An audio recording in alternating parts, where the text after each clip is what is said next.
La Revolución Rusa se da el 17 de octubre de 1917, en la que los soviets, la Unión de Campesinos, Obreros y Soldados, estaban a favor del partido bolchevique, a la cabeza de Vladimir Ilich Leninov, es decir, Lenin,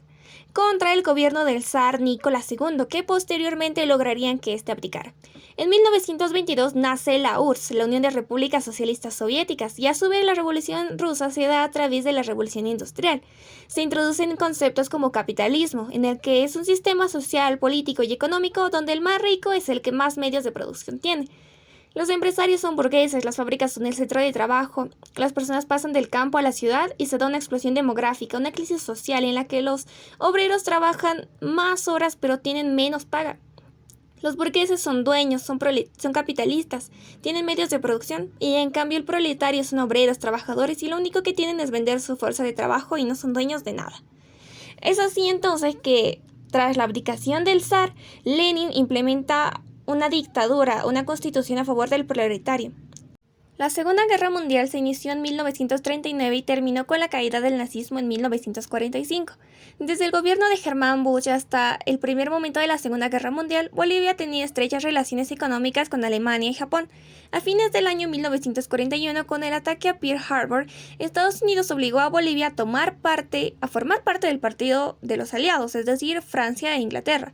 Y en 1942 Peñaranda rompió las relaciones con Alemania y Japón y en compensación Estados Unidos le otorgó una serie de concesiones económicas a favor del país. Lo que más nos interesa de esta parte de la historia es el Tratado de Versalles y lo que su firma trajo consigo, que además de conseguir que Alemania pagara todos los gastos que se realizaron por los diferentes países participantes de la Segunda Guerra Mundial, consiguió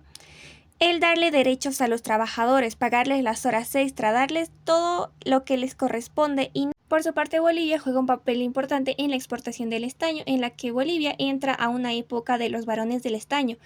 por Patiño, Hochschild y Aramayo, en el que principalmente Patiño juega un papel bastante fundamental en la historia de Bolivia. Para la Guerra del Chaco, el presidente Daniel Salamanca decide ir a guerra y enviar un ejército mal preparado, de indios, de campesinos que no sabían exactamente qué era lo que debían hacer o a qué estaban yendo. Finalizada la guerra y tras el descontento que tuvieron ocurre algo muy importante. Se conocen bolivianos de todas las regiones, hay quienes hablan de igualdad, de derechos, de cómo en otros lugares del mundo se consiguió que la clase trabajadora obtuviera lo que merece, cómo en Rusia habían vencido a los zares del Tratado de Versalles, cómo es que hay más que trabajar para un patrón, más que ser un pongo.